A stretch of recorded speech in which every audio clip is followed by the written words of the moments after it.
बिस्मिल्लाहिर्रहमानिर्रहीम अस्सलामुअलैकुम। उम्मीद करनी आ सारे मेरे बहन भाई ठीक हो सो। अज मैं बनाई पई हाँ एलोवेरा तेल। एलोवेरा तेल उन्ना मैं अपन भैनों वास्ते बनाई पई हाँ जिन्हों के वाल घिरते हैं, डांदे हैं, लंबे नहीं हो रहे या काले नहीं हैं। उन्ना भैनों वास्ते ये तेल तैयार कर रही हाँ। फ्राई पैन मैं 2 कप तेल दे शामिल कर लई सा। बिस्मिल्लाहिर्रहमानिर्रहीम।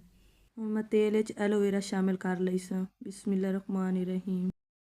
मैं ओरिजिनल एलोवेरा शामिल करेंदी पई हाँ। तुसी चाहो तो आर्टिफिशियल भी एलोवेरा शामिल कर सकदी हो।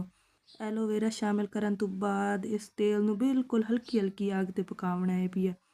तेज़ अग ते नहीं पका लवना। तेज़ अग ते ना ये हर शै जल्दी जल्दी जल वही सी, फिर इस तेल दे विच इन्हां चीज़ां दा ना रिजल्ट ना वही सी। मट्ठी मट्ठी अग ते पकावन नाल इन्हां चीज़ां दा रिजल्ट तेल सही आमसी जिहड़ियां चीज़ां आपने तेल शामिल करनियां।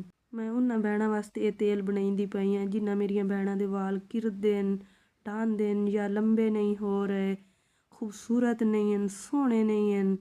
इतने सोहने वाल हो वैसे एक हफ्ता ये तेल इस्तेमाल करके तुसी ट्राई तो करिया इंशाअल्लाह। अगर तुहानू मेरी ये तेल की रेसिपी बनावना पसंद आवे तो मेरी इस वीडियो नू लाइक शेयर सब्सक्राइब करना ना भूलिया है।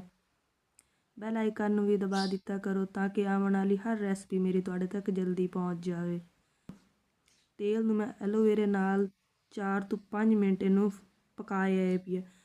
पकावन तो बाद ये मैं लहसुन के 4 ਤੋਂ 5 जवे शामिल कर लई सा। लहसुन के जवे नू भी तेल नाल बिल्कुल मट्ठी मट्ठी अग ते पकाई रखना है पिया। तेज़ अग ते तेल नू नहीं पकावना, बिल्कुल मट्ठी मट्ठी अग ते पकावना। मट्ठी मट्ठी अग ते पकावन तो बाद ये थोड़ी जी मेथी शामिल कर दे सा। हुण मैं ये 1 चम्मच के बराबर मेथी शामिल कर लई सा। मेथी शामिल करन तो बाद ये मैं कलवंजी शामिल कर दे सा।